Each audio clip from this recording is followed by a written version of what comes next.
abortion wrong. If you see someone sharing a post on social media that they're pro-life, do you instantly think that they're inconsiderate to victims of unwanted pregnancies? If you see someone with a placard saying that they're pro-choice, should we instantly be under the impression that they do not value life? For centuries, abortion ban is still a controversial topic, and the long-running debate is yet to end. Consequently, numerous debate questions about women's rights remains unresolved, igniting the issue of the judgment of abortion. In this generation, viewpoints on this matter become damaging to society and to personal relationships. It's becoming more of a competition of opinions, and people are obsessed with the feeling of being right by looking down on someone else's thinking. Today, we'll address abortion in different perspectives, with no intention to judge, but solely to spread knowledge. So, what is abortion? Abortion is a worldwide phenomenon occurring throughout recorded history and at all levels of societal organization. Techniques are highly varied as to the circumstances in which they are practiced. It has taken various forms in diverse political, social, and cultural situations. Abortion laws vary over the world.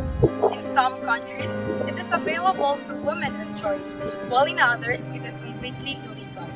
Abortion liberalization is a contentious issue that is frequently criticized once it has been established. Abortion is the process of terminating a pregnancy in order to prevent the birth of a child. Given the danger of illegal abortion, pro-choice advocates argue abortion acts as a human right, a woman's right, a sexual and reproductive right, and a right to health, while the pro-life advocates oppose it in the name of the embryo's right to life. Variations in these fundamental pro-life and pro-choice stances are possible and will be discussed comprehensively.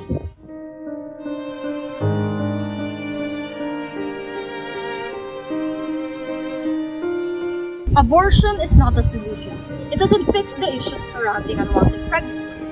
It's merely a symptom of the problem. This is what pro-life activists believe.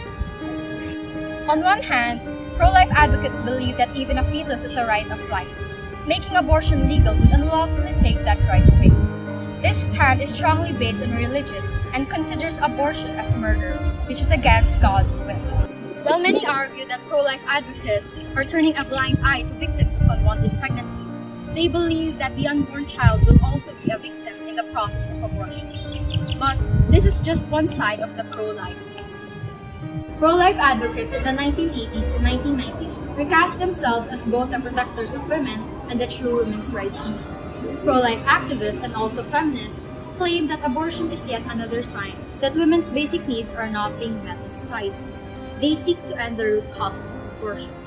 Their objective is to provide practical support for women during pregnancy and support improvements for the comprehensive sexuality education in the country. On the other hand, pro-choice advocates believe that everyone has the right to choose when or whether to have children. When you say you're pro-choice, you're telling people that you believe it is acceptable for them to have that option of abortion for an unplanned pregnancy, even if you wouldn't choose abortion for yourself. Pro-choice advocates claim that abortion can sometimes be the right choice and that these decisions are based on the factors such as whether a woman cannot afford to take a new child or if the pregnancy is a result of rape and incest. Difficult decisions are staked on abortion. Moral decisions sometimes require a woman to decide whether or not to sacrifice her life just for the sake of a pregnancy and think about the welfare of the child after they are born. Choice activists argue that the decisions about whether to choose adoption, end a pregnancy, or continue the pregnancy should be made by the pregnant person with the counsel of their family, their faith, and their healthcare provider.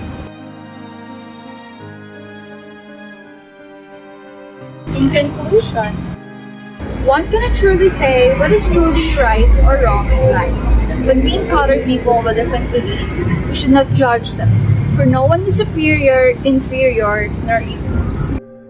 We are all simply unique human beings with different moral principles and standards that views our life. The pro-choice and pro-life activists present strong and logical arguments and exchange their values. I think we have no bias, no preconceptions, then we will have an amazing place to live in, a place where everyone can live in harmony with each other. Because in a world that always has something to say, we should remember to listen. By listening to one another, we will realize that despite our differences, we all belong to only one race. And together with truth and compassion, we can do better, be better, and offer hope to the families whose lives are impacted by reproductive choice. Because at the end of the day, we are all children in need of a father and a mother.